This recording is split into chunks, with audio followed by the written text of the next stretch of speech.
je suis reconnaissant à la Société européenne de cardiologie, la Société française de cardiologie pour ces journées européennes de m'avoir demandé cette lecture sur 35 années de recherche clinique en athérosclérose des artères cérébrales. L'athérosclérose des artères cérébrales, dans cette étude que nous avons fait à l'hôpital Bichat sur des patients extrêmement bien phénotypés du point de vue de toutes les causes d'attaque cérébrale qui ont été systématiquement cherchées dans 400 patients. C'était un effort considérable. Ces patients ont tous eu d'ailleurs aussi une angiographie coronaire. On en reparlera plus tard. Vous voyez que parmi les causes d'AVC, qui sont, comme vous le savez, multiples, l'athérosclérose des grosses artères cérébrales implique 90% des patients et elle pourrait être causale ou de causalité possible dans plus de 55% des cas. Donc, l'athérosclérose est une maladie extrêmement prévalente, bien entendu, dans les artères cérébrales, comme elle l'est dans les artères coronaires. Alors, la prise en charge des patients dans une clinique d'AIT permet de réduire de 80% le risque. C'est ce que nous avons montré en 2007 après une expérience de notre clinique SOS AIT qui était la première du genre, ouverte 24 heures sur 24. L'équipe d'Oxford a également suivi avec une étude similaire qui montrait avant et après le développement de leur clinique d'AIT en 2004, une amélioration puisqu'il y avait 80% de réduction de risque. Donc la prise en charge en clinique d'AIT est extrêmement efficace quand on recherche immédiatement la cause, qu'on la traite tout de suite.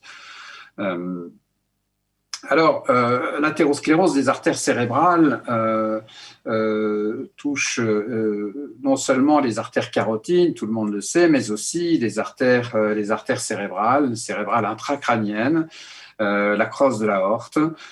Et c'est au cours des 30 dernières années qu'on a beaucoup insisté sur cette athérosclérose, par exemple des artères intracrâniennes. Louis Kaplan, qui est mon mentor, a écrit cet article qui reste toujours un article de légende, dans lequel il parlait d'athérosclérose intracrânienne négligée, sous-utilisée, étudié et un concept peu utilisé. Vous avez les différents diagrammes qu'il avait dessinés qui montraient la localisation de cette athérosclérose des artères intracrâniennes. Alors, dans une étude autopsie que nous avons fait au cours des années 80, 90 et 2000, nous avons montré que sur 400 autopsies consécutives, 43% des patients avaient au moins une plaque d'athérosclérose qui réduisait la lumière de l'artère de plus de 50%, donc à l'intérieur du crâne. Et dans une étude cas témoin que nous avons réalisée avec le docteur Klein, nous avons montré que cette athérosclérose ipsilatérale à l'infarctus cérébral, comparativement au côté contralatéral, donc le patient était son propre témoin, augmentait le risque d'attaque cérébrale par 6. Donc cela démontrait que l'athérosclérose intracrânienne, non seulement les sténoses sévères, mais aussi, comme vous voyez, les sténoses modérées de 30 à 70%, augmentaient ce risque de presque 6. Alors, la façon de mettre en évidence est bien entendu l'angiographie cérébrale, l'angiographie par résonance magnétique ou l'angioscanner. Le problème de ces imageries, c'est que ce sont des luminographies, c'est-à-dire qu'on voit la lumière de l'artère. Or, vous voyez que dans ce cas, la lumière de l'artère, du tronc basilaire, nous paraît à peu près normale. Or, lorsqu'on fait une IRM haute résolution, on voit apparaître une plaque d'athérosclérose du tronc basilaire qui était responsable de cet infarctus pontique paramédian. Et c'est la première publication faite dans la littérature sur une imagerie haute résolution d'une artère cérébrale intracrânienne que nous avons fait avec le docteur Klein et nous en avons fait d'autres Ensuite, là, sur l'artère cérébrale moyenne, vous voyez à droite, sur le panel de droite, en comparant un côté à l'autre, A et B, ou C et D, vous voyez que l'imagerie haute résolution montre très très bien ces artères intracrâniennes. Encore ici, avec une prise de gadolinium en bas à droite qui est tout à fait caractéristique des plaques d'athérosclérose. Ce sont des images de troncs basilaires que nous avons fait regarder sur le côté droit, tous les panels de droite qui montrent très clairement un athérome du tronc basilaire que nous pourrions ne pas voir sur une angiographie conventionnelle ou un angioscanner. Ça, c'est une imagerie haute résolution d'un tronc basilaire avec une imagerie 9 Tesla ex vivo. Et vous voyez qu'on voit quasiment, c'est quasiment une vision histologique de la plaque d'athérosclérose du tronc basilaire.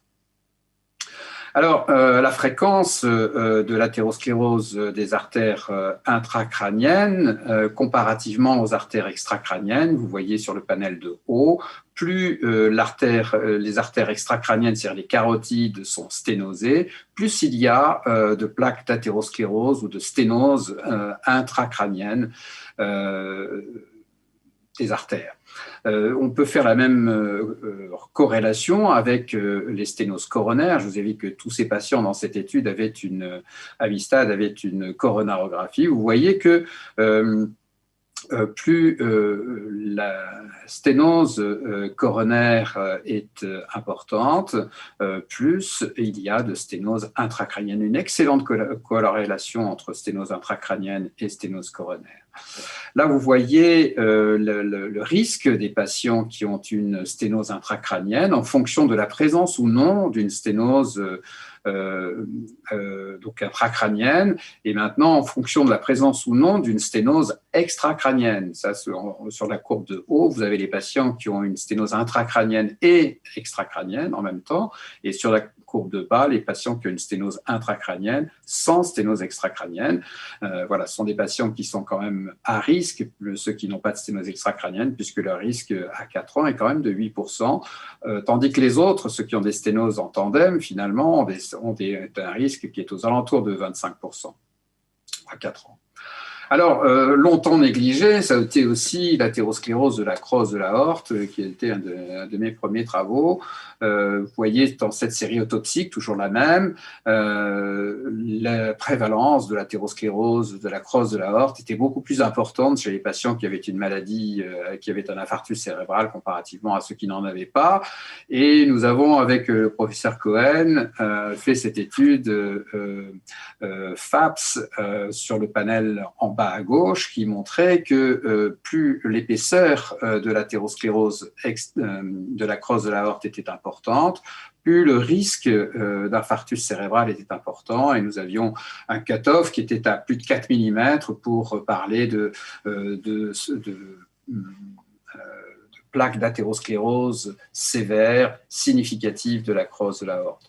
Et d'ailleurs, lorsqu'on prend ce cutoff de 4 mm, dans le suivi que nous avons fait de cette étude et que nous avons publié dans ce 3e papier du New England sur le sujet, le risque d'événements vasculaires majeurs était de 26% à 3 ans, 26% par an, pardon, ce qui rend cette athérosclérose de la crosse de l'aorte extrêmement sévère pour ce qui concerne le risque de refaire une attaque cérébrale.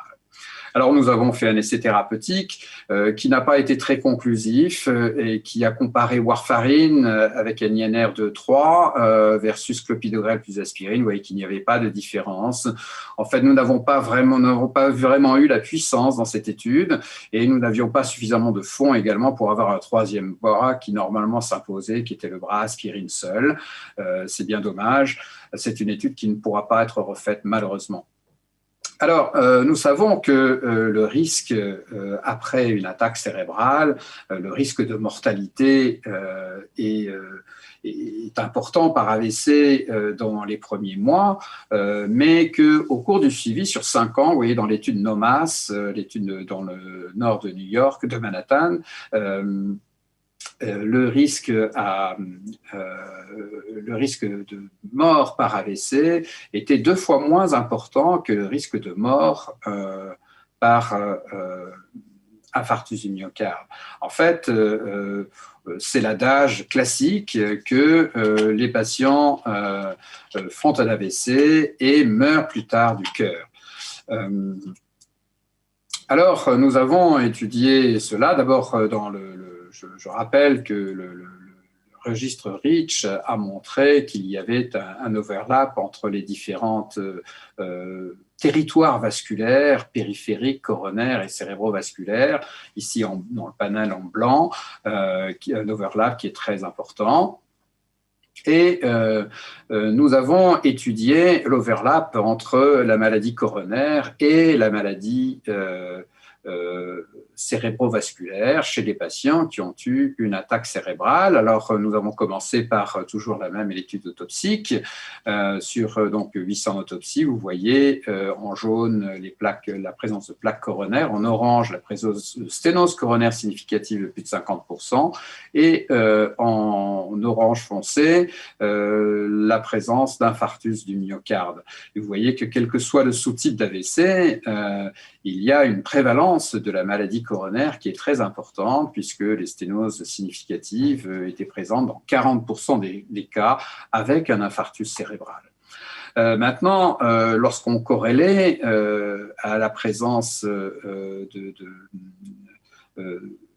plaques des artères cérébrales, vous voyez que lorsqu'il y avait des plaques sur l'artère carotide, sur le panel de gauche, sur tout segment artériel cérébral, une plaque ou une sténose coronaire était extrêmement fréquente, plus de 40% des cas, notamment dans les sténoses de plus de 30% des artères cérébrales. Et si on regarde que l'artère carotide, dont on dit qu'il est le miroir des artères coronaires, et c'est vrai dans cette étude, puisque vous voyez que lorsqu'il y a une plaque carotide, dans le panel de droite au milieu, eh bien, il y a une plaque coronaire dans plus de 80% des cas, ou une sténose coronaire de plus de 30% dans plus de 30%, de 80% des cas. Donc, c'est le lien entre maladie coronaire et maladie cérébrovasculaire athérosclérose est très importante. Et donc, dans l'étude Amistad, dont j'ai déjà un petit peu parlé, vous voyez que la prévalence de la maladie coronaire chez les patients qui n'avaient pas d'antécédents coronaires, ceux-là avaient tous une coronarographie, et vous voyez qu'une sténose coronaire de plus de 50% est observée chez un quart de ces malades. Donc, c'est très fréquent et ça nous conforte dans l'idée qu'après un AVC, il faut bien entendu prévenir la récurrence d'un AVC, mais aussi la survenue d'un infarctus du myocarde et donc appliquer toutes les mesures de prévention classiques, y compris les niveaux de LDL cholestérol extrêmement bas. Nous y reviendrons. Dans Amistad, nous avons suivi les patients pendant 4 ans et vous voyez que nous les avons plutôt bien suivis du point de vue de contrôle des facteurs de risque, notamment la pression artérielle et le LDL cholestérol, qui ont bien baissé. Malgré tout, les patients qui avaient une maladie coronaire, que ce soit un infarctus du myocarde déjà connu, en trait noir plein, ou bien la présence d'une sténose coronaire silencieuse en trait bleu pointillé, eh bien, avait des risques très élevés d'avoir un événement vasculaire majeur entre 15 et 23%. Ceci est le risque d'avoir un événement vasculaire majeur en fonction du nombre de vaisseaux coronaires atteints chez ces malades qui avaient tous donc un infarctus cérébral au départ. Vous voyez qu'il est très élevé puisqu'il est multiplié par 5 dans les tritronculaires. Nous avons également étudié la prévalence de la maladie coronaire le risque en fonction du nombre de territoires artériels atteints, c'est-à-dire coronaire, cérébral et fémoral. Vous voyez, quand il y a plus de 3 territoires atteints, le risque est très élevé aux alentours de 15% à 2 ans. Alors, nous avons constitué une cohorte internationale d'AIT, d'infarctus cérébral mineur, et vous voyez que le risque d'AVC, de mort vasculaire et d'infarctus du myocarde était de 6,2% à 2 ans. Mais ce risque, malgré un contrôle, encore une fois, parfait des facteurs de risque concernant la pression artérielle, le LDL et l'arrêt du tabac, ce risque restait élevé à 5 ans, 13% à 5 ans. Vous voyez que ce risque continue de croître de façon continue après la première année. Donc, ce sont des patients qui restent très longtemps à risque et il nous faut adresser, comme on dit, ce risque résiduel dans les études futures. Cette diapositive pour montrer rapidement que dans le panel en bas, tout en bas, que les patients avec une maladie athéroscléreuse des grosses artères étaient les plus à risque de refaire un événement. Vous voyez là sur cette courbe de Kaplan-Meier, en effet, que les patients qui avaient une sténose ipsilatérale d'une artère cérébrale extra- ou intracrânienne étaient beaucoup plus à risque que les autres sous-types d'AVC dans le TIregistry.org qui, je le rappelle, avait inclus 4600 patients. Alors, il y a différentes façons de traiter ces patients, bien entendu, et le traitement antiplaquettaire est très important puisqu'il doit réduire, il réduit le risque dans les 3 premiers mois, notamment avec l'aspirine, de façon très conséquente, et c'est là où l'aspirine est le plus efficace, et notamment sur les récidives d'AVC avec handicap, comme ici en rose. Cette récidive d'AVC avec handicap est réduite de 70% dans les premières 6 semaines grâce seulement à l'aspirine. Alors, depuis lors, d'autres études ont été faites avec une double antiagrégation plaquettaire qui montre que cette double antiagrégation plaquettaire est beaucoup plus efficace que l'aspirine seule quand on utilise clopidogrel plus aspirine. C'est moins vrai chez ceux qui ont une allèle perte de fonction pour donc les métaboliseurs, les mauvais métaboliseurs du clopidogrel. Vous savez qu'il doit être métabolisé par le foie pour être actif. Donc ceux-là n'auraient pas du tout de bénéfice de la double antiagrégation plaquettaire. Dans l'étude POINT, la double antiagrégation plaquettaire a montré en effet qu'il y avait, comparativement à l'aspirine, un bénéfice de 25%, et ceci a été, la double antiagrégation plaquettaire a été évaluée dans cette étude Poulet, des études Chance et Point, qui montrent que dans les 21 premiers jours, c'est dans les 21 premiers jours qu'il y avait le plus d'efficacité de cette double antiagrégation plaquettaire sans augmentation trop importante du risque hémorragique. Alors, ce qui a conduit l'American Heart Association à recommander le clopidogrel plus aspirine chez les patients qui ont un infarctus cérébral mineur ou un accident ischémique transitoire. Dans l'étude Socrates, nous avons comparé le ticagrelor à l'aspirine seule et montré que ceux qui avaient une sténose ipsilatérale avaient 32% de réduction de risque, avec une interaction significative comparativement aux 10 000 autres qui n'avaient pas de sténose athéroscléreuse ipsilatérale.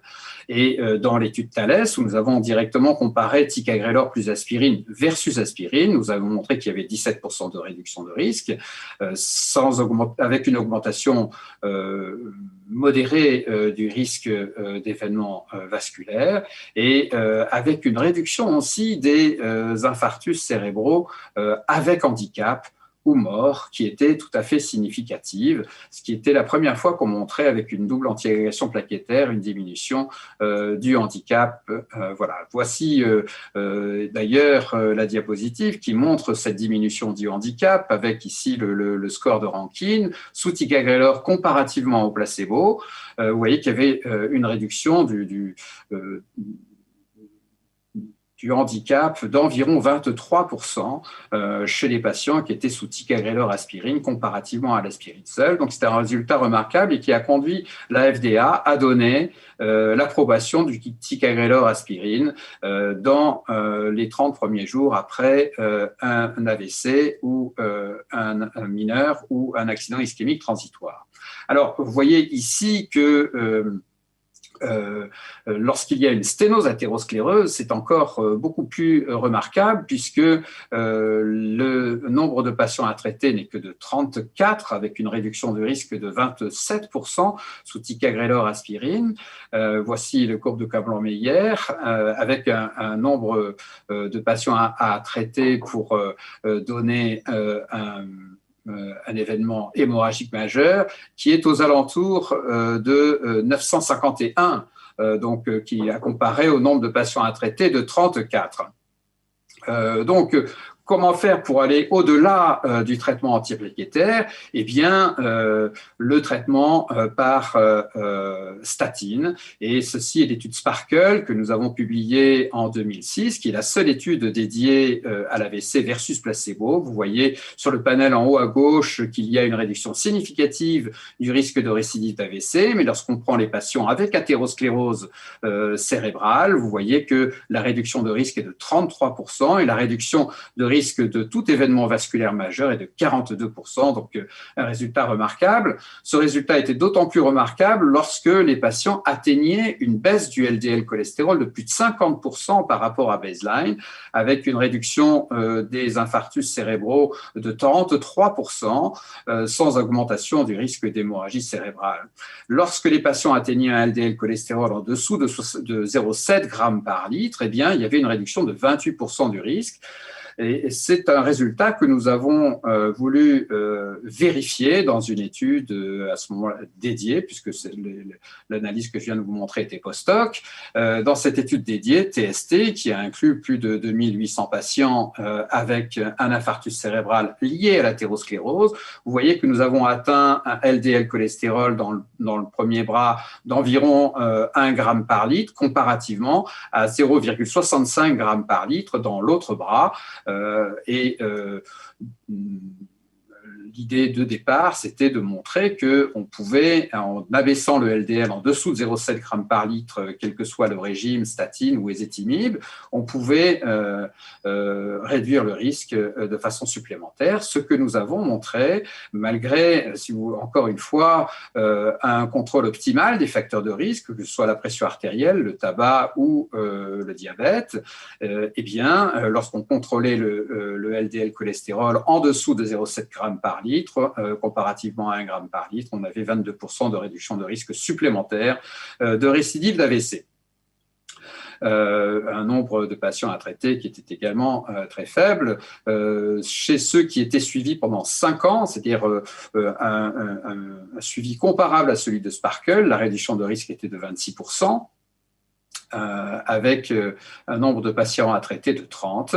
Et lorsque nous avons regardé l'évolution de l'athérosclérose carotide dans les deux bras de l'étude, eh bien, vous voyez que ceux qui atteignaient un LDL cholestérol en dessous de 0,7 g par litre, sur le panel de droite en orange ou rouge, vous voyez que la réduction de l'athérosclérose carotide mesurée par l'épaisseur intime immédiat de la carotide primitive était beaucoup plus importante que lorsqu'on abaissait le LDL seulement à 1 g par litre. Donc, je voudrais souligner que pour prendre en charge ces patients avec athérosclérose carotide ou d'ailleurs toute autre cause d'AVC, la meilleure façon est de faire de la prévention et la clinique d'AIT, SOS AIT, est à disposition pour cela. Des cliniques d'AIT vont s'ouvrir en France un peu partout après un travail que nous avons fait avec la DGOS récemment. L'IRM cérébral, je voudrais vous le rappeler, est le gold standard de l'AIT. Vous voyez ces petits spot ischémique qu'il peut montrer, ce que le scanner ne peut absolument pas montrer. Donc, c'est réellement le nouveau gold standard dans toutes les recommandations internationales. Et c'est un article que j'ai publié récemment dans le New England qui fait le résumé de la prise en charge de l'attaque cérébrale transitoire ou infarctus cérébral mineur. Vous avez un algorithme que vous regarderez tranquillement. Je n'ai pas le temps de vous détailler. Donc, en conclusion, l'athérosclérose est présente chez 90% des patients qui ont un accident ischémique cérébral, tout au moins une plaque quelque part. L'athérosclérose est une cause potentielle ou possible dans plus de 40% des cas. C'est-à-dire que potentiel dans 40% des cas est possible dans 15% supplémentaires de cas. La prévalence de la maladie coronaire avec une sténose de plus de 50% chez les patients qui ont un AVC ischémique, quel que soit le type, est de 26%. Est beaucoup plus prévalent chez les patients qui ont une athérosclérose cérébrale et notamment une athérosclérose intracrânienne ou carotide.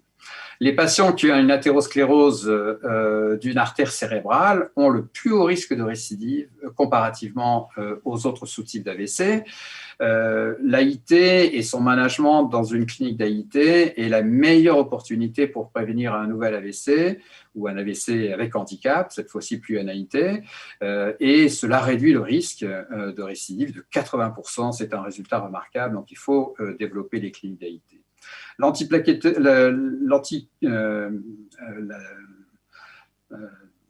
Le traitement antiplaquettaire double dans les 24 premières heures des symptômes, lorsque le patient n'a pas eu de thrombolyse, bien entendu, est capable de réduire de 30% le risque de récidive, notamment chez les patients qui ont une athérosclérose d'une artère cérébrale, extra- ou intracrânienne, et notamment avec le ticagrelor aspirine qui apparaît vraiment très intéressant chez les patients qui ont une athérosclérose cérébrale extra- ou intracrânienne. L'atorvastatine, vous le savez, diminue de 33% le risque de récidive d'AVC chez les patients qui ont une maladie athéroscléreuse et diminuer le risque de le LDL cholestérol en dessous de 0,7 g par litre réduit de façon supplémentaire le risque de récidive d'AVC ou d'autres événements majeurs de 25%, avec un nombre de patients à traiter de 30 seulement, comparativement à un LDL cholestérol de 1 g par litre. Notre objectif maintenant est de vérifier le LDL cholestérol inférieur à 0,55 g par litre, comme recommandé par la Société européenne de cardiologie. Et c'est ce sur quoi nous allons nous concentrer prochainement, en parallèle de l'apport d'un traitement par colchicine pour réduire le risque résiduel de nos patients qui ont une maladie athéroscléreuse des artères cérébrales. Je vous remercie de votre attention.